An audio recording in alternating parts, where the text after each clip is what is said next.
প্রিয় ছাত্রছাত্রী, সবাইকে শুভেচ্ছা। তোমরা আশা করি ভালো আছো। আমি আজকে তোমাদেরকে গ্যাসের আণবিক গতিতত্ত্ব এবং আরএমএস বেগ, গড় গতিবেগ, সম্ভাব্য গতিবেগ নিয়ে আলোচনা করব।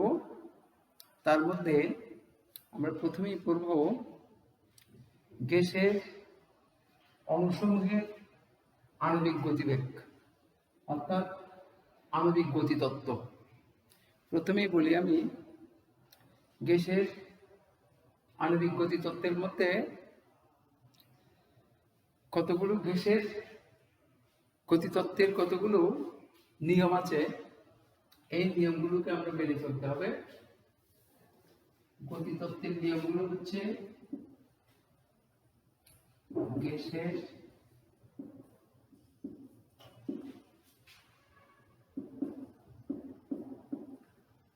গতিতত্ত্বের স্বীকার্য বলা হয়।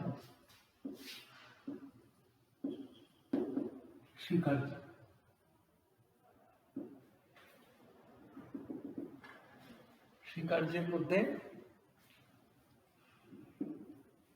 প্রথমে আসবে যে কোনো গ্যাস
যে কোনো গ্যাস ক্ষুদ্রাতি ক্ষুদ্র কণিকার সমন্বয়ে গঠিত। অ্যাভোগাড্রোর সূত্র মতে এবং আধুনিক রসায়নে তাদেরকে অণু বলা হয়। 2 নাম্বার হচ্ছে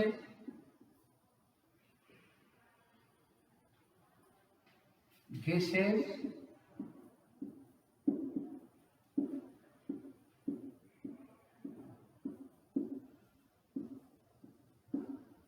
অণুসমূহের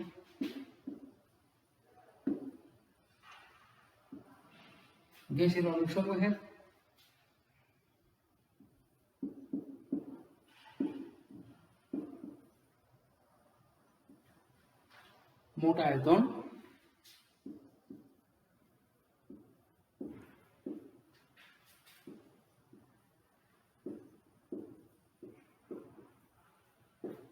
পাত্রের আয়তনের তুলনায়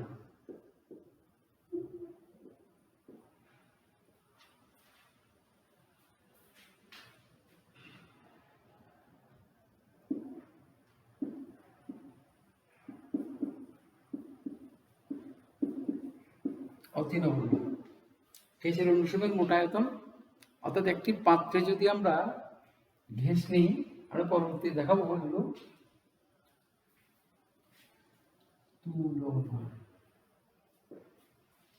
একটি পাত্রে যে কোনো গ্যাস নিলে সেই গ্যাসের অণুসমূহের মোট আয়তন পাত্রের আয়তনের তুলনায় অতি নগণ্য হয়।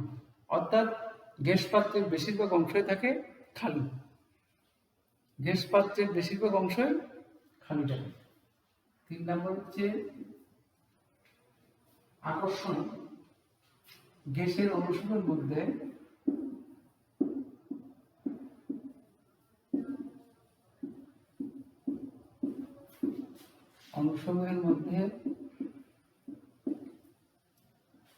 কোনো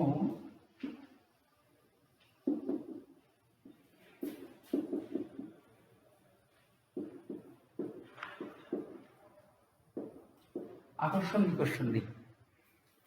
গ্যাসের অনুষবের মধ্যে কোনো আকর্ষণ বিকর্ষণ থাকে না। তারপর হচ্ছে চাপ। একটি কথা বলে রাখি আমি, গ্যাস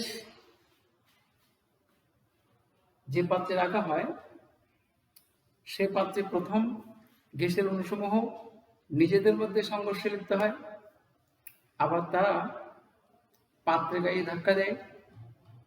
তবে গ্যাস অণুসমূহের এই সংঘর্ষসমূহ স্থিতিস্থাপক, অর্থাৎ এই স্থিতিস্থাপক সংঘর্ষের কারণে গ্যাসের অণুসমূহের তাপমাত্রার পরিবর্তন ঘটে না। তাহলে গ্যাস অণুসমূহের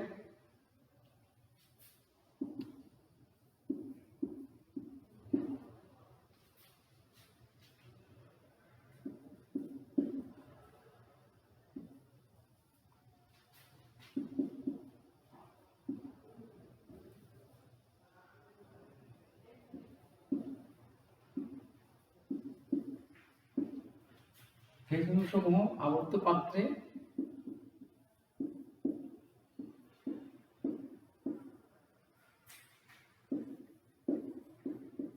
নিজেদের মধ্যে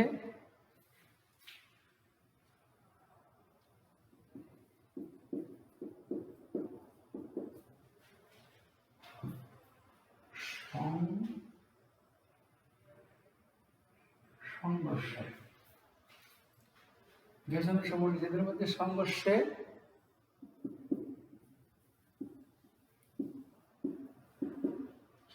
লিপ্ত হয়। তবে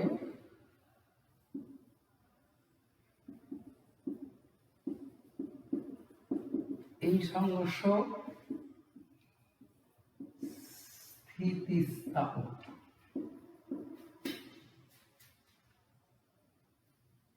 এই সংঘর্ষ স্থিতিস্থাপক, এটা বেড়ে রাখি। গ্যাস অণুসমূহ আবদ্ধ পাত্র নিজেদের মধ্যে সংঘর্ষে লিপ্ত হয়, আবার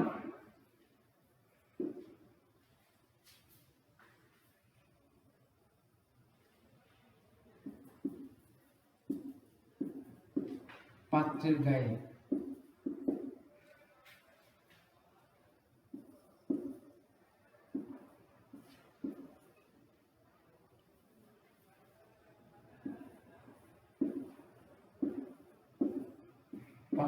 ধাক্কা দেয়।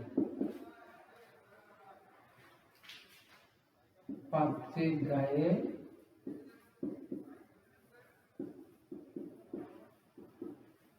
প্রতি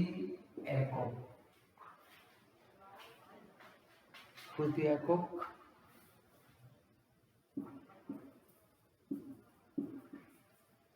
ক্ষেত্রফলে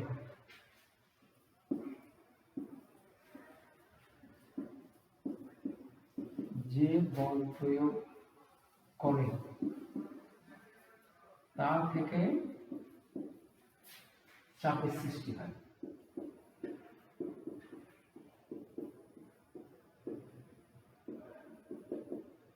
অর্থাৎ এই গতিতত্ত্বটি এভাবে আমাদের লিখতে হবে, গ্যাস অণুসমূহ আবদ্ধ পাত্রে নিজেদের মধ্যে সংঘর্ষে লিপ্ত হয়, তবে এই সংঘর্ষ সমূহ স্থিতিস্থাপক।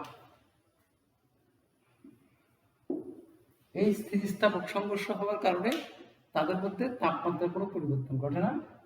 আবার পাত্রের গায়ে ধাক্কা দেয়, তো পাত্রের গায়ে প্রতি একক ক্ষেত্রফলে যে বল প্রয়োগ করে তা থেকে চাপের সৃষ্টি। এটি হলো 4 নম্বর তত্ত্ব। আর 5 নম্বর হচ্ছে গ্যাসের অণুসমূহের গতিশক্তি তাদের পরম তাপমাত্রার সমানুপাতিক। এটি 5 নম্বর। গ্যাসের অনুষঙ্গের গতিশক্তি 5।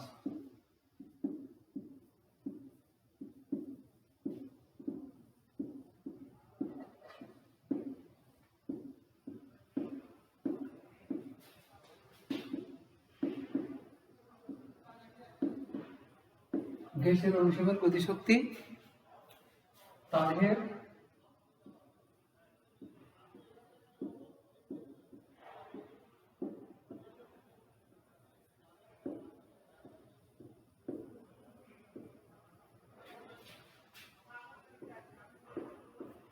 পরম তাপমাত্রার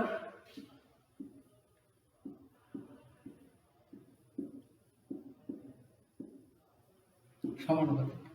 আমরা গ্যাসের গতিতত্ত্ব নিয়ে এই 5টা শিক্ষার্থী লিখলেই হবে। তাহলে আমরা আবার একটু সামারাইজ করি। প্রথম পড়লাম কি, যে কোনো গ্যাস ক্ষুদ্রাতি ক্ষুদ্র কণিকার সমন্বয়ে গঠিত।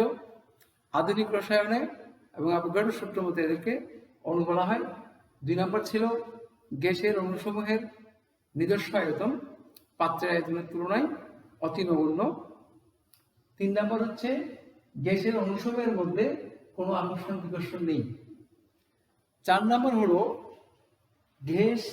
গ্যাসের অণুসমূহ আবদ্ধ পাত্রে থাকলে তারা নিজেদের মধ্যে সংঘর্ষ লিখতে হবে। তবে একটি কথা মনে রাখতে হবে, এই সংঘর্ষ স্থিতিস্থাপক, মানে স্থিতিস্থাপক সংঘর্ষ এই জন্য বলা হলো, অর্থাৎ এই সংঘর্ষের ফলে এখানে কোনো তাপমাত্রার পরিবর্তন ঘটে না। আর এই আবার পাত্রের গায়ে এরা গ্যাসের অণুসমূহ প্রথম নিজেদের মধ্যে সংঘর্ষ হবে, আবার তারা পাত্রের গায়ে ধাক্কা দেবে।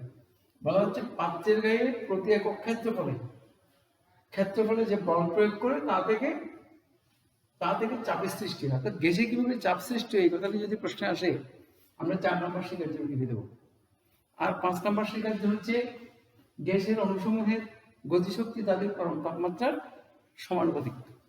এই 5টা শিক্ষার্থী আমরা পড়ব এবং পরীক্ষা আসতে পারে। তার মধ্য থেকে যদি পরীক্ষা আসে যে দুটি শিক্ষার্থী বাস্তব গ্যাস মেনে চলে না, সে দুটি কি, তখন সে দুটি হবে 2 নম্বর এবং 3 নম্বর। 2 নম্বর শিক্ষার্থীটি হচ্ছে গ্যাসের অণুসমূহের মোট আয়তন পাত্রের আয়তনের তুলনায় নগণ্য, এটি। আর 3 নম্বর হচ্ছে গ্যাসের অণুসমূহের মধ্যে কোনো আকর্ষণ বিকর্ষণ নেই, এই দুটি বাস্তব গ্যাস মেনে চলে না। এই প্রশ্নটি আসতে পারে পরীক্ষায়। যাই হোক, আমি 5টা শিক্ষার্থী পড়ালাম তোমাদেরকে, একটু মনোযোগ সহকারে দেখবে। আমি যেটা লিখে দিলাম এটি পড়লে শিক্ষার্থীগুলো তোমার কাছে অনেক সহজ লাগবে। এই পরবর্তীতে আসি আমরা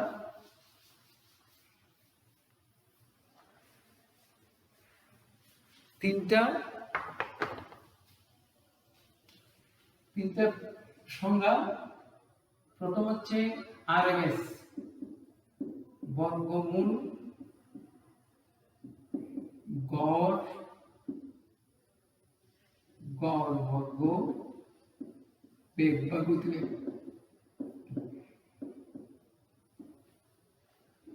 প্রিয় ছাত্রছাত্রী একটু খেয়াল করো, সি ইকুয়াল টু, আমি সরাসরি লিখি C1 square plus C2 square plus C3 square answer CN square ভাগ n। অর্থাৎ আমরা প্রথমেই যদি C1 C2 C3 C4 এরা যদি গ্যাসের অণুর গতিবেগ হয়, সাধারণ গতিবেগ, এই গতিবেগের বর্গ, আর যতগুলো গ্যাসের অণুর গতিবেগের বর্গ হলো তাদের গড় মান নিলাম, নিয়ে বর্গমূল করলাম। এই জন্য আমরা বলবো কি, ছাত্রছাত্রী একটু লিখো তোমরা, গ্যাসের অণুসমূহের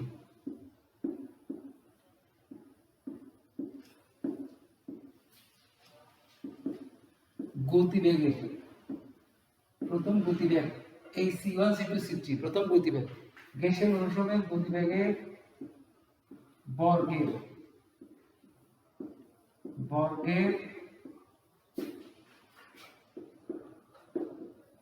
গড় মানের বর্গ করলাম, তাকে গড় করলাম। গ্যাসের অণুসমূহের গতিবেগের বর্গের গড় মানের বর্গমূলকে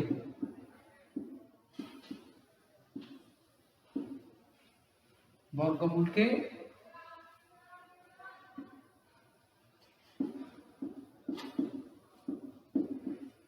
বর্গমূল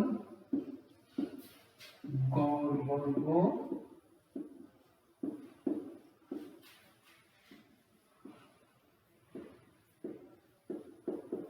গতিবেগ বলা হয়।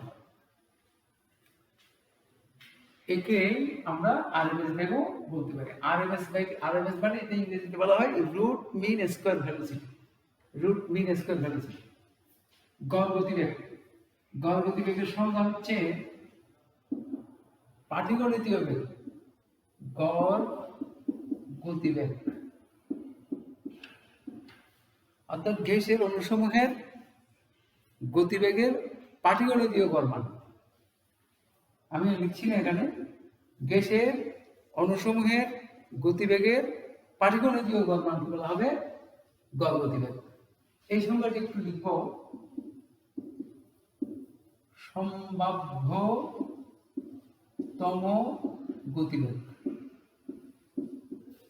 গ্যাসের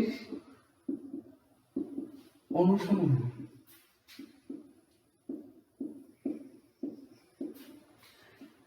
যে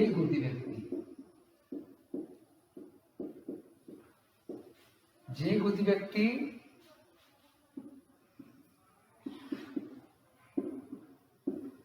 বেশি সংখ্যক অণু ধারণ করে,